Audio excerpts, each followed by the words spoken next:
Chers frères et sœurs en Christ, de Parole de Dieu au quotidien et chers abonnés, nous voici rassemblés une fois de plus en ce jour du 12 novembre 2025 pour méditer la parole de Dieu.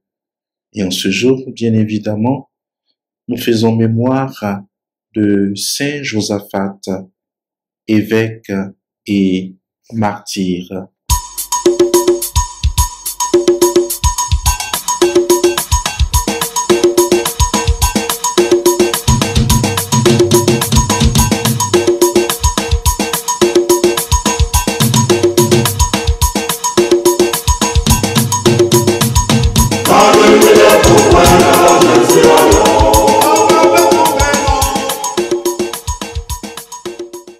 Josaphat naquit vers 1580 à Vladimir, dans le grand-duché de Lituanie, alors sous domination polonaise, et à 20 ans, il entra au monastère byzantin de la Sainte Trinité de Vilnius, et en 1618, il fut nommé archevêque.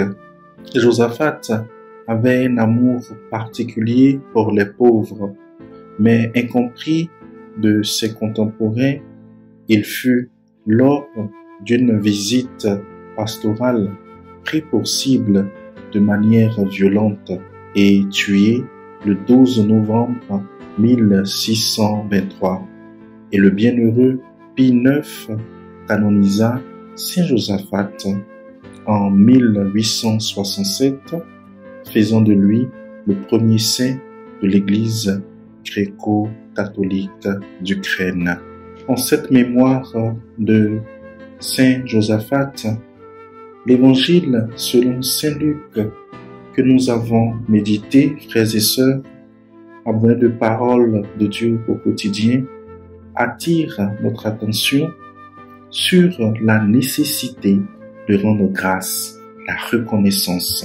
Et pour ce faire, le récit des 10 lépreux nous est donné. Et à la lecture et la méditation de ce récit, nous voyons comment, frères et sœurs, le cœur de l'homme est lent à la reconnaissance, au remerciement et à l'action de grâce. Sur 10 lépreux guéris, un seul est revenu pour rendre grâce à Dieu. Nous nous comportons, frères et sœurs, bien souvent de la sorte lorsque nous demandons, lorsque nous faisons des demandes au Seigneur à travers nos intentions particulières, nos prières, nous sommes promptes, nous sommes, comme on le dit, si pressés. Mais lorsque nous recevons gain de cause, nous tardons à remercier, nous tardons à rendre grâce à Dieu. Et même souvent, nous ne le faisons pas. Et cela, c'est bien triste et c'est regrettable. Frères et sœurs, il nous faut nous mettre à l'esprit la nécessité de l'action de grâce. Nos actions de grâce, nos remerciements nous rapprochent davantage du Seigneur. Ne soyons donc pas ingrats. Ne soyons donc pas avares en remerciement. Reconnaissons tout ce que le Seigneur fait de bien et de beau pour nous dans notre vie. Même le souffle de vie qu'il nous donne au quotidien, chaque matin, est un grand cadeau. Et c'est le premier des cadeaux qu'il nous fait chaque matin. Que l'esprit de ce lépreux qui est revenu sur ses pas pour rendre grâce à Dieu, frères et sœurs, nous habite continuellement, afin que nous puissions avoir en tout temps le sens et surtout un sens élevé de la gratitude et du remerciement. Que Saint Josaphat, frères et sœurs, nous aide en ce sens. Excellente journée à tous et à toutes, et que Dieu vous bénisse. Amen.